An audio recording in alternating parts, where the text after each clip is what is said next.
Hello. Hello. Just watching that whole thing unfold. And that's your good friend Montrose Merkington III here. I am here with Matthew yet again. Last time we saw each other was at the Super Bowl. Yep. And then before that UK takeover. Spent a lot of time. Takeover. Yeah, right? Yeah. So we just watched the opener with Keith Lee taking on Dijakovic. Now, we've met him before, haven't we? Super nice guy. Really nice. Been in the ring with him a couple times. Not from Sarajevo. Is that where they're trying to say he's from? He's from Boston. Yeah, he's from Boston. He's supposed to be a Croatian. Croatian. There you go. Yeah. So but either that aside, I mean kayfabe, right? Keith Lee and Dijakovic kind of went all out for the opening match. I mean, it was for the North American title, but still. I think they oversold the fact that these two were supposed to be big men. Right. I think they oversold that. Well, they certainly, and it was interesting because at the first, it was actually going rather quickly paced when Keith Lee was the one leading the way, and then Dijakovic got into control, and it kind of slowed down, which was interesting. It was odd. You don't normally see that, but I mean, Dijakovic is a rather large chap.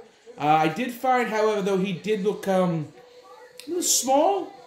Well, compared to Lee, yeah. Next to him, I mean, not tall-wise, but width-wise, of course. He's not as thick as the kids say. But still, it was an interesting mashup of skills between the two of them.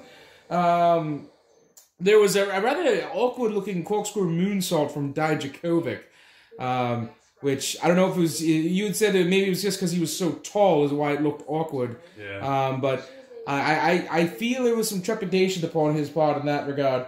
He also almost slipped with a back press on Lee. Remember, they were coming off the top rope, and they kind of slipped with the grip on the head. It looked like it was going to end rather poorly, and luckily it did not, and everything went up fine with that. The referee managed to count up to 60 in that one. Yeah. Pretty much. The 10 count multiplied by 6. We did not listen. No, we didn't. They did not at all. There was a really nice chair spot, and I don't mean the part where they were swinging a chair, but Keith Lee was placed into a chair, and Dijakovic, we thought had basically just powerbombed himself onto the floor, but that was not the case. He was caught, and it looked really good from the other angles that we saw it at.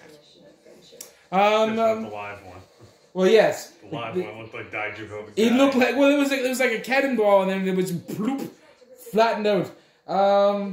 There were a couple of times that they did power bombs to each other and flipped out of those. It was really interesting to see. It looked like a lot of stuff that a high flyer would do, but they're both rather large chaps. So it was rather quite impressive to see Spanish that. fly. The avalanche Spanish fly, as Morrow called it, looked really, really good. But it all ended with a big bang catastrophe, and still your champion, Keith Lee.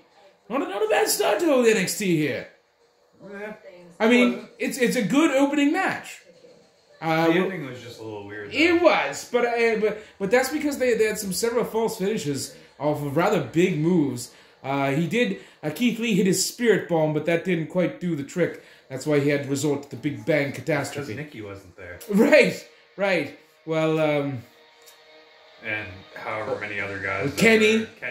Right. I mean, Ryan, sorry. That's a maritime joke for anybody who knows. So we're going to spin on here.